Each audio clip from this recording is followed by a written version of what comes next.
অনেকদিন পর আবার ভিডিওতে আসলাম বন্ধুরা। একটু বিশেষ সমস্যার কারণে ভিডিও দিতে পারিনি।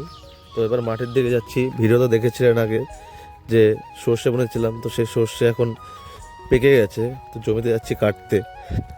চলো, জমিতে এসে তোমরা দেখতে পাচ্ছ সর্ষে সব পেকে গেছে, তো সেই কারণে আমি কাঁচি নিয়ে এসে সর্ষে কাটতে চলে আসলাম। তো সর্ষে কাটার কারণও যে খুব তাড়াতাড়ি এখন ধান বোনার সময় হয়ে গেছে, তো সর্ষে কেটে শস্য ভাঙিয়ে জমিতে জল দিয়ে কাদা করতে হবে ট্র্যাক্টর দিয়ে, তো সেই কারণে সর্ষে কাটা খুব তাড়াতাড়ি দরকার। তো এরপর এক পাই শেষ হয়ে যায়, তো তোমরা সেটা দেখতেই পাচ্ছ। জমিতে সর্ষে কাটছি আর আমার একটা ছোট ভাই এসছে, ও আর আমি মিলে শুধু তোমার সর্ষে কাটছি, দেখো। হ্যাঁ, আমাকে সহযোগিতা করছে আমার ভাই।